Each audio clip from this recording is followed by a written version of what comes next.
Boxing King Media, powered by BYD, with the knowledge. Spencer Fearon, surrounded by knowledge, right behind you, Spencer. How are you doing in Coventry? In Coventry, yep, for the big GBM show, which I'm looking forward to. Doing this is like my first show ever that I've done on the zone, so I'm looking forward to that. So that's all good. And then yeah, you want to take the mic, do you? Okay, all right, cool. Yeah. So yeah, looking forward to that. It's interesting because over the years you've done bits and bats regards to commentary, punditry, and obviously you've got like a real cult following of people that want to see you on TV more, want to hear your knowledge. But you obviously get the people that don't want to hear it, but there's a lot of people that want to hear it. So they'll be excited to see the knowledge back on the screens tonight. Um, the world's changed, it's evolved, it's something different now. It's a lot to do with YouTube, a lot to do with Instagram, it's a lot to do with, I get crazy numbers on my Insta. So it's like, so the world's changed. You know what I mean? I'm going to keep on doing what I do with Babatunde Ajayi, also on The Fight Is Right, the award winning podcast. And you know what I mean? I also like, you know, I enjoy our talks and our debates and stuff like that. So I'm grateful. But there's loads of people like who we talk to regularly on a weekly basis, like from all different channels, IFL, boxing, social, you know. So you know, what I mean, I'm just grateful that people holler. You know what I mean? So that's good. Yeah, I'm looking forward to seeing you back on the screens tonight. Any Thank you. particular fight you're looking forward to watching tonight on the GBM show? You know, is his broadcast debut as well. A big move as a promoter. It's took him 2 years, and he's got himself a broadcast deal. Well, it's amazing. It's amazing what he's done or what he's put together. He's a grafter, but he's very very respectful. You know what I mean? I remember like he phoned him up. Oh, I was a big fan of yours, you know. And it's like, and you get kind of like you kind of get like taken aback on certain things. But you know, I'm grateful that he's in his position now, and I'm grateful that as soon as he got his deal, he phones me in the morning and said we're having an opening launch. Can you come? I said, what do I want to come for? 'Cause I want to ask you something. And I went down to their launch, and he said, oh yeah, we'd like you to come and be part of the team for, you know what I mean, for the commentary, and especially like when you do your analyst breakdown, because like I've been very fortunate, like I call fights right on your channel. You know what I mean, spookily right. So it's, you know what I mean, it's good. Like I said, I'm grateful. Good stuff, Spence. I want to talk to you about one of the hottest topics over the weekend. There was actually a couple. I'll start with the first one. We'll go. It wasn't weekend. Weekend starts yesterday, Thursday. Or was it Wednesday? We saw AJ Dubois do the head-to-head. Presser went away. The next day, a video was released of them in the face-off. What we saw was Dubois. It looked like he was joking. I don't know what you think of it, but he was like, "We can swing now if you want." And AJ was like, he kind of just snapped, and he went, "Don't disrespect me." And then Dubois got serious as well. He was like, "Yep, we can go right now if you want to go right now." And AJ again said, "Don't disrespect me." And Dubois was like, "Who do you think you are?" And that was it. All hell nearly broke loose. Frank Warren got in the middle. I love the fact that Frank just stood up at 70 odd years old, didn't give a shit. What do you make of that scenario? Like, who was the one that did anyone look nervous, or was that just two guys, you know, who didn't give a shit and they were ready to rock and roll? I'm gonna say that Daniel Dubois got a nervous disposition anyway, right? Or can I say, like, I don't want to say like he's not nervousness like he's afraid, but he has that disposition in how he behaves, his behavior, his posture, right? But Daniel Dubois would have had it. I want you to know that now. He would have had it with AJ, but I like seeing this kind of fire in the belly of Anthony Joshua, because I'm gonna be real with you. I see him do that with Hellenius, and I was saying, AJ, would you have done that if that was Dylan White? Because originally you meant to fight Dylan White, right? But I reckon he would have done that with Dylan White. All hell would have broke loose. Dominic Brazil got some as well. I remember when Dominic Brazil got some. You know what I mean? I remember when Dominic Brazil got some, and I see that that's the Anthony Joshua. Like he you know, like take away, let's strip back Anthony Joshua being corporate Anthony Joshua, right? On certain things where he's had to bite his tongue because he's thinking, you know, I got investors inside of me. You know what I mean? I got big sponsorship deals. I got, you know what I mean? I'm not gonna be the archetypal, you know what I mean, big thug. right? I can't. I'm not being sold like that. But obviously, you're climbing into the ring. You're a prize fighter. You must have that thug inside of you, right? And we've seen this. We've seen this side of Anthony Joshua on many times. But I think now he's just had enough. And when he's saying like, "I really want to fight," I'll have a conversation with him. He's like, "Cha, I just want to fight now." When you're seeing someone say that, he really was supposed to. You know what I mean? I reckon he's been very apprehensive, I would say, of Daniel Dubois, especially when the knockout rumors were going on. When do you remember that? When Daniel Dubois built his career, signing with Frank Warren. Remember, he didn't wait to go to the Olympics. He turned professional, right? He turned pro. He got paid a lot of money from the Bowers, and the Bowers are good people. Like him and his dad took that money. He was with Frank Warren, and he was being built. He was being built a certain way. And I remember it was Sam Jones that said, "Well, you weren't good enough to stick around to go to the Olympics," and that always stuck in my head, right? That always stuck in my head. Or was it a case like you took the money and ran? I don't know, but you came a cropper against Joe Joyce, right? And I thought we'd never see you again. I thought that's the end of you, and I was vocal against Daniel Dubois then because I didn't like the things they said about Joel Joyce's mother when he said that it's a good thing that you're blind because you won't see the beating that I'm going to give your son.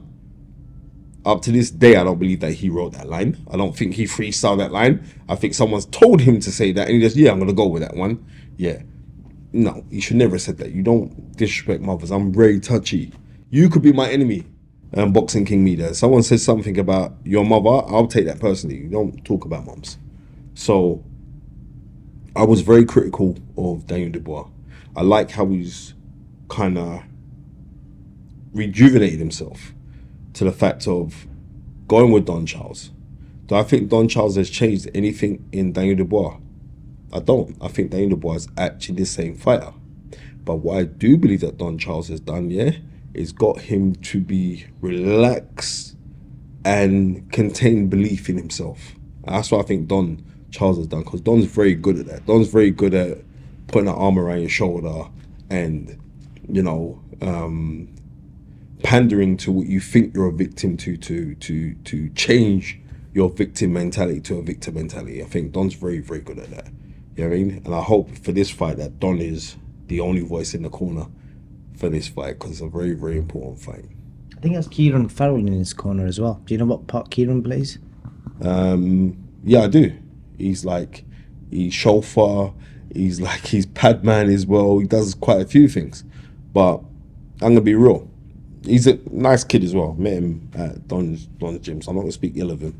I mean, he was a decent pro fighter. But Don should be the only voice of authority in that corner come fight night. And that's the truth. And I think Kieran Farrell was only there because Daniel Dubois' dad wanted him there. Right? And not only that, in this day and age now, someone can just put on some little pretty pads on Instagram and DM someone and you can get a job. Nah, it's mad, isn't it?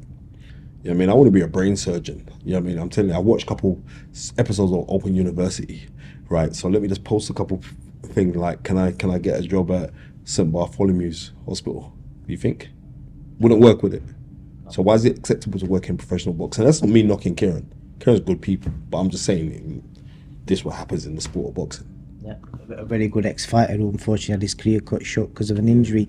And then also there was a moment in that face-off where I think AJ said to him, I think he said to Frank, tell this little boy something. I can't remember what he said, but it was something like, tell this little boy. So do you think that's kind of shows the mentality he's got going into this fight, that he feels like he's the experienced man, he's the man in this fight? And does that matter? I'm going to be... He's 26, so... He's still a boy to Anthony Joshua, right? Let's just call it as it is, right? This fight could go very similar to how it went with Francis Ngannou.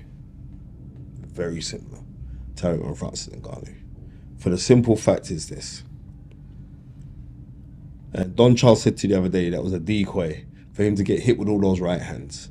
I mean, seriously, if you shut your eyes and went like this and you didn't hit Daniel Dubois, you'd be upset because he was getting hit too easily. And that's by Hrgovic, right? Hrgovic is improving to the same stature of Anthony Joshua, right?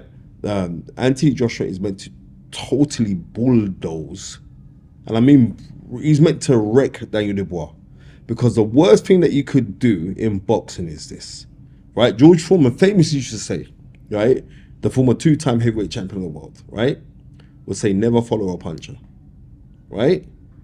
Never follow a puncher. And it worked for him on the times when he won. George Foreman, when he famously won the title, when he knocked out Joe Frazier. When he knocked out Joe Frazier in Jamaica, that was. When he knocked out Joe Frazier came to George Foreman. George Foreman was let off bombs on him. Right? Michael Mora in November of 94. Michael Mora was winning the fight hands down, and George Foreman lulled him by throwing out silly shots, tapping shots, and hit with a big right hand and banged him out with it. So when you look on that, you don't follow punches. Daniel Dubois doesn't fight on the back foot. He's going to come forward to AJ. So you're going to come forward to AJ. It's going to be the one who's more proven in the line of fire to the one that's unproven in the line of fire. And I've seen, was that if Kevin Lanera, yeah? Right? The little short South African fighter who's really a cruiserweight. Lerana, right? If Lerana can knock you over, I'm just going to be real. What's AJ going to do to you? Let's be real, right? Especially this AJ. You know what I mean? This AJ with Ben Davison, right? Who they're both learning together. I'll tell you something interesting about Lerana that you brought him up. I spoke to Justin Hooney's team and they rated his power. And Hooney's sparred and beaten with a lot of big people. Big New Zealand lad. Was he New Zealand? No, he's Australian, isn't he? Big powerful kid. And he obviously had a really hard fight against Lerana. So could it just be that Lerana is a tank, can bang? I know if he's in size of his legs. His legs are like tree trunks. What experience has he got at Anthony Joshua's level? Dubois. No. What experience has Lanara? And I'm not knocking. I like him. He's a cool brother. You know, he's a really nice guy. Very nice man. What experience levels has he got in comparison to Anthony Joshua? Top of my head, Dubois and Justin Hooney. Okay then. Has he got speed like Anthony Joshua? Anthony Joshua's don't get twisted. Daniel Dubois is very fast, you know, especially now that he's with Don Charles and he's getting some rhythmic motion in him, right? I'm keeping it totally 100, right? I don't see a way that Daniel Dubois can win this fight. And I'm not hiding it either because I'm close with Don Charles. Me and Don Charles are very, very good friends, right? But I have to be honest. I can't see him winning that fight. Sorry. Who do you think came off better in that little altercation? Anthony Joshua did. Yeah, I mean, on my phone right now, if I go on my Instagram right now, yeah, that same, if I go on my Instagram right now, that same altercation, I think it's got like something like, it's got like 350,000 views. That little post, I just took it, I ripped it from His Excellency Turkey Al Sheikh. I ripped it from his page and I put it on my page and I said, right, AJ's going back to the road, AJ, and I like what I saw there. I enjoyed that. What do you make of? There was a lot of talk about Dubois' shirt. Did he just forget his cufflinks? He most probably did. But nobody's picked up on that. No, quite a few people did actually. I noticed that straight. But you know what? Maybe his wrists is really big and like it's difficult for the shirts to fit around there. I don't know, but I know they're tailor-made shirts as well. I can see that suit. I know he got that from Aussie Botang. That's an Aussie Botang suit, okay, right? From Savile Row. But look, how it goes is this: if he forgot his cufflinks, so what? Do you know what I mean? Because he was in the right place not to have his cufflinks on. So like, if it did, yeah, I mean, and you know the funny thing is this: do you see like the security coming, right? The security, really, coming. Let's be real. What were they gonna do? I rest my case. I rate Frank Warren though. If you notice, No, he Frank's got like straight that, in. you know, no. What I'm meant to realize, yeah, Frank Warren's like that. I've seen certain altercations. I'm not even gonna get into it, but I've seen an altercation that Frank Warren's had with someone who was a lot bigger than he, a lot tougher than he, and he weren't backing down. He was having it. So I got to give Frank Warren his ratings on that. Like, he's very ballsy. It's not a front. It's not like, you know what I mean? Where I would see, like, if I was to see someone else in that situation or promoting that situation, I know they shit themselves. And Frank Warren's not that guy. Frank's all about the smoke. I love it. The other big thing yesterday, was it yesterday or night before? I can't remember now. But Carl Froch, he's added Anthony Joshua to his hit list now. So he joins Amir Khan, Tyson Fury on that hit list of top three British fighters that Carl's fallen out with. Obviously, the running theme is very similar.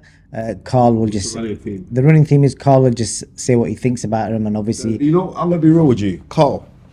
You're picking on a traveller. You're picking on someone of Pakistani British descent, and you're picking on someone who is British but of African descent. Carl Froch, you want to be careful. You could get grounded. Like you could get. You just be a bit careful here, Carl. I'm warning you, Carl. You better be careful, cause I just know how that would look.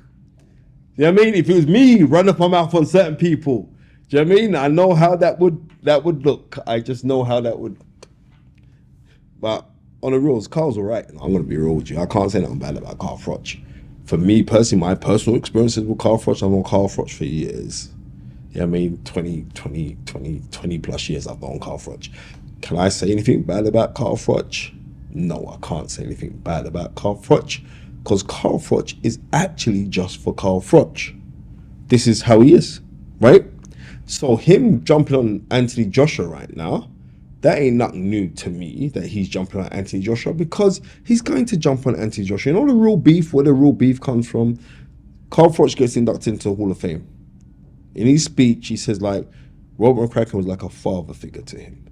In his head, he believes that Anthony Joshua has disrespected his father figure. So where's your alignment going to be with? Your alignment is going to be, right, you disrespected Rob. And you got rid of Rob for Angel Fernandez, right? You got rid of him for Angel Fernandez. That's a big disrespect. So that's what he's thinking in his heart. So he's holding malice to that, right? Now, do you think that's the underlying reason, or do you think? Listen, there is no other reason but that, right? But Anthony Joshua's a grown-ass man, right? And Anthony Joshua has to do what is best for Anthony Joshua. Regardless if it doesn't turn out to be the best, Anthony Joshua has to do what is best for Anthony Joshua, right? So if it meant like, right, you know what? I believe that my learning has reached a certain level now and it's plateaued and I need to move on. He's moved on. And since that move, he's moved on 2 more times, and he's at where he's at right now. We're seeing the best Anthony Joshua right now, which we haven't seen in a long time. And we're seeing a different Anthony Joshua, right? I don't want to care, oh, well, it was only Hellenius. Jermaine, I'm not listening to that. Or it was only Francis Ngannou, because we saw what Francis Ngannou done when he was up against Tyson Fury. So, and that was very impressive, because a lot of people I was talking on the inside was thinking, oh, Joshua could lose this one. You know what I mean? But you all heard my prediction on Boxing King Media. You want to get the real predictions, you go to Boxing King Media and you type my name in the search engine and I'll tell you the reals, because I'm not, on these fights where I'm interested in, I'm never really wrong. On fights that I'm not interested, I'll just pick them out of the air. What did you make of the exchange between them? Carl obviously released some WhatsApp messages between them. That's a bitch move. That's a bitch move.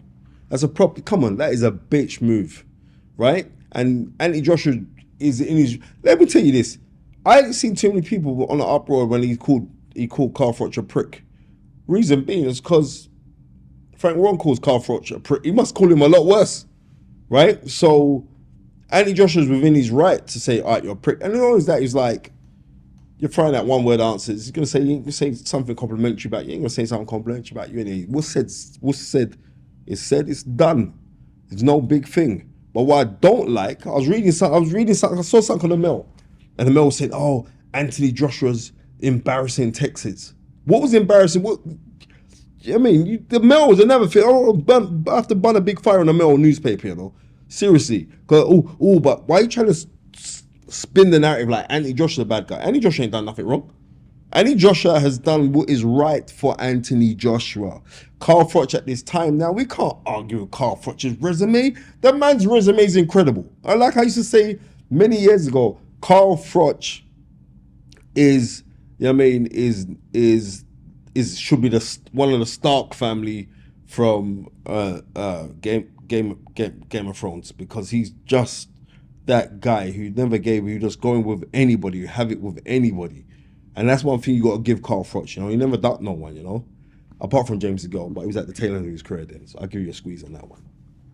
So, do you think this will continue? Because Carl did say he's got other messages and he's keeping them receipts. You know what is this? What was it? Michelle Obama said, when they go low, we go high. I think Annie Josh has got bigger fish to fry right now to be worried about Carl Froch. But Carl Froch is very clever. Because he speaks his mind, he becomes very, very relevant. Certain things that Carl Froch does say, I do agree with. And I say, no, good on you that you're saying these kind of things, because I say that kind of shit. You know what I mean? So, but when he's saying, oh, well, what about this, stay humble and blah, blah, you're there with putting out money and all the rest of it and that. Listen, man. And AJ, that sent him a video of saying that I've made more money than you as well. Do you think that was his basically? Because ultimately, the game is about making money. That's what everyone's in boxing for. That's what we're all here for. Everyone's here to make money. I would say, I think it's more to say, brother, I've actually got more money than you. That's all. I've got more money than you. Knowing that everybody says that Carl Froch is a penny pincher. You've all heard the rumors, but I can't say that. I'm gonna be real with you. I remember, it must be about 8 years ago. I just moved house as well, and Carl Froch did some interview. I arranged some interview for Carl Froch to do through one of my mates, Steph, and he done an interview. I think they paid him things like 20 bags. They paid him, right? And I brought the money over to him, and this is when, this was when AJ was fighting. AJ was fighting at the time. And I dropped the money to him, and I said, well, I can only draw this amount from the bank. I'm gonna come and give you the rest. I think it's something like, must have been about 5 or 6 grand left. And it was around Christmas time as well. And Froch phones me, he goes, I know you just moved house and all the rest of it. He goes, I said, don't worry about that, Spence. You know what I mean? I know you too long, hold that.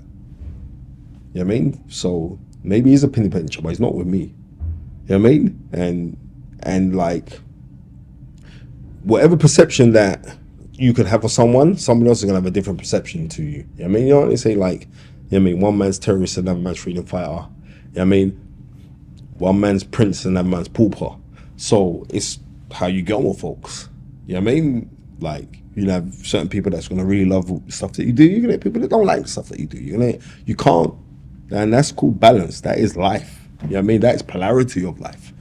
But Carl Froch does Carl Froch, man. You know what I mean? AJ has to do AJ. AJ is absolutely right for calling him a prick, because Carl Froch does do prickish things. Let's just be real. He does. And the thing about it is this, Carl Froch knows that people don't like him. But the thing about it is this, he's actually happy that people don't like him. You know what I mean? You know when someone's comfortable in their own skin? Carl Froch is the guy who's comfortable in his own skin, right? Anthony Joshua, I believe, is becoming very comfortable in his own skin, hence why he can burn that fire and call someone a prick. You know what I mean? That to me is not disrespectful. What was disrespectful was when Anthony Joshua called Lennox Lewis a clown. That was disrespectful. You know what I mean? You know how it goes, but that was disrespectful, and I addressed that. And as I addressed that, AJ was aggrieved by it. But he was in that place, and everybody's in that transitional mode, isn't it? Me and AJ are really cool, and I've got so much time for Anthony Joshua. I wish him nothing but the best. And you know what I mean? And I do want him to become a 3-time heavyweight champion of the world. But he also got to remember this. Him becoming 3-time heavyweight champion of the world will be similar to when Evander Holyfield became the first heavyweight to become 4-time heavyweight champion of the world, right? But we all knew that Lennox Lewis was the real champ. And until Anthony Joshua gets back in the ring with Usyk and defeats Usyk, which I think is a possibility that he could do, right? Then him becoming 3 times world heavyweight champion don't mean what I am saying is an excellent fight though. It's a massive fight. It's a sexy fight. But I do know the outcome of that one. Fascinating thoughts there, Spencer. I was just thinking, the only person that could have on the ringside row, imagine this front ringside row, AJ sat next to Amir Khan, next to Amir Khan, Carl Froch, and next to Carl Froch, Tyson Fury, and next to Tyson Fury, John Fury. What would you think would happen in that mix? You know what? I don't think that could ever happen. So I don't want to compute that in my head, because I think it'd be too much for me to fathom. I don't think my brain could compute that. I don't think so. I think whatever happens, Carl Froch would be I think he'd take up the challenge. I think he'd be the No, first no, one to I want you to, let me tell you one. No. Let me tell you this now. I just want you to be real on this one, yeah? Carl Froch, yeah, would have it with all of them. No joke. No, he would. He'll have it. I told you, he's Ned Stark's son from Game of Thrones. He's that guy. He will have it with all of them, right? He wouldn't win though. He'd get battered. Trust me. Could you imagine? Let me just say, I want you to be real. If Anthony Joshua was to hold Carl Froch in his throat, like, you look pussy, what are you saying? Carl Froch would die. I just realized that. He would die. Carl Froch would die. And he'd defecate himself as well. Sometimes you just need to hold people in the throat, you know that. You know what I mean? What do you think Tyson Fury would be doing if that was happening? What Tyson Fury do? Yeah. To be real? So AJ's got called by the throat. What's Tyson doing? What's Amir Khan doing? I mean, and John Fury, we got John Fury there as well. If John Fury's there as well, John Fury go over there, headbutt Carl Froch, right? Amir Khan would laugh his head off, right? And I think Tyson Fury, because I've seen this in the past, where he like to stand back and say he's not getting involved. And then look at his dad and say, "Get in there, me boy!" And that'd be it. That's what I can see happening. There you go. So you do know what would happen, but yeah. Either way, it's all entertainment. Spence, appreciate your time. You got to go across to the show and do your comms now. So go spruce up and boost up now. You know what I mean? I've got really nice 2-piece to go put on in a minute. So yeah, I'm gonna spruce up and for all you guys, if it goes out on time, make sure you tune in 7 o'clock on the Zone.